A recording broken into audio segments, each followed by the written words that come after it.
In my opinion, the two best times of the year to visit Colorado are late spring and early fall. In early fall, it's starting to cool down and the colors begin to change in the mountains, bringing a pop of color to a landscape that's predominantly various shades of brown by this time of the year. Early to mid-September is the prime time to see the aspens change at an elevation of 10,000 feet. There's a limited window to see them at their peak, and I wasn't going to miss it. The weather was perfect for a day trip, so I jumped in the Gladiator and headed to Kenosha Pass. Kenosha Pass is known for being a great spot to see the aspens change. It is also a popular section of the Colorado Trail. The Colorado Trail is a 486 miles long hiking trail that runs from Waterton Canyon to Durango, Colorado, and is extremely popular with backpackers if you're up for that type of adventure. I decided to explore Forest Road 126 at the Kenosha Pass trailhead. The trailhead also has campsites on both sides of the highway. The trail starts off nice and easy, which is good. It actually allowed me to enjoy the view instead of having to focus on not driving off a cliff or worry about wheel placement.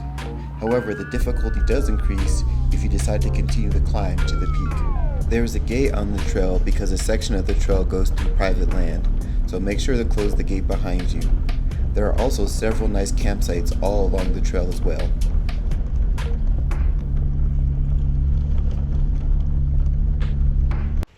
Found a nice little spot here to take a break and have some lunch. It is really beautiful with the colors changing. Down at the start of this is Kenosha Pass, part of the Colorado Trail, and there is just a ton of aspens in that little area, and it was packed.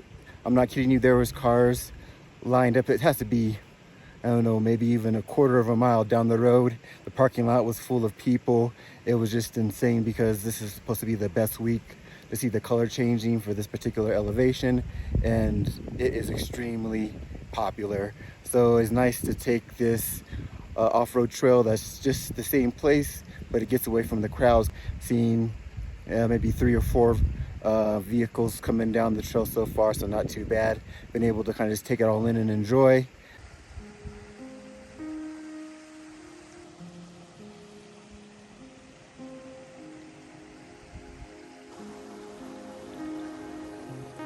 From this point, the trail begins to climb in elevation and is covered in aspens, creating a canopy of shades of yellow and orange.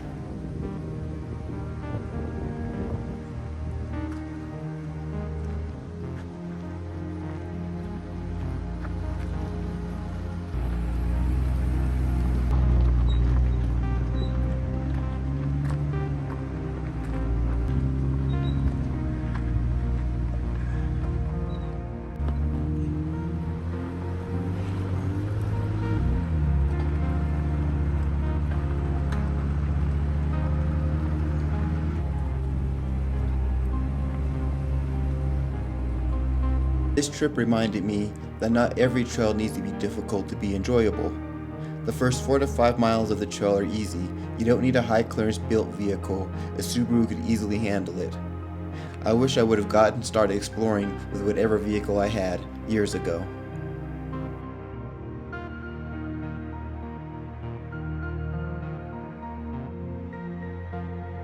The view from this large campsite is amazing. You can see the valley below. On the other side is the town of Fairplay, and from there you can take Highway 9 to Breckenridge.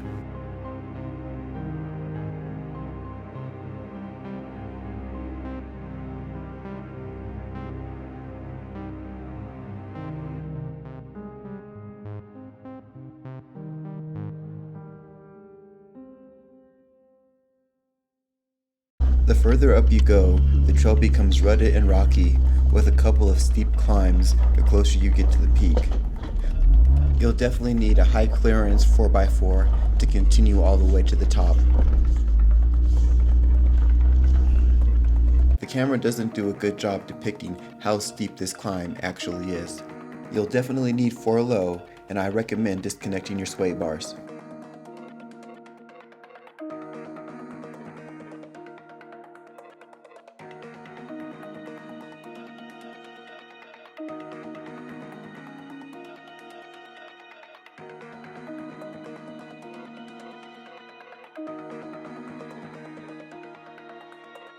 After the steep climb, the area opens up and the peak isn't far away.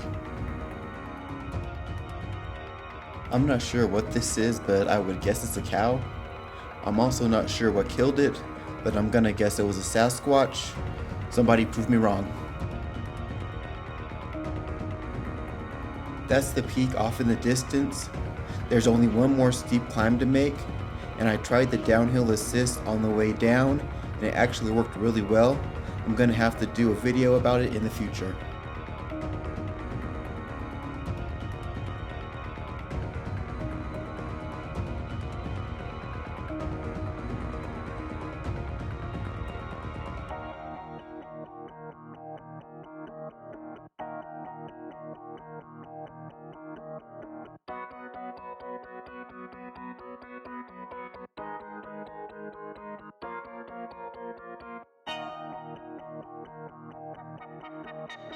This section is steep with a lot of loose rocks and dirt, so you want to take your time and pick a good line.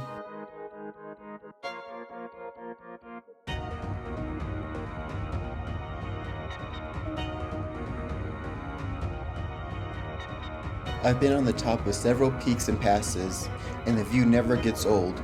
From 12,000 plus feet, you really feel how massive the Rockies are.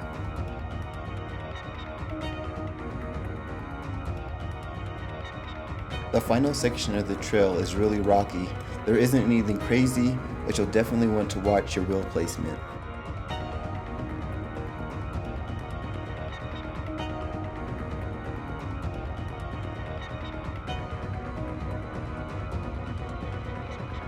The view from the peak is incredible. You can see the entire valley below, and you can even see the Red Cone Trail off in the distance. Red Cone is one of the trails I haven't done yet, but plan on marking it off the list next year.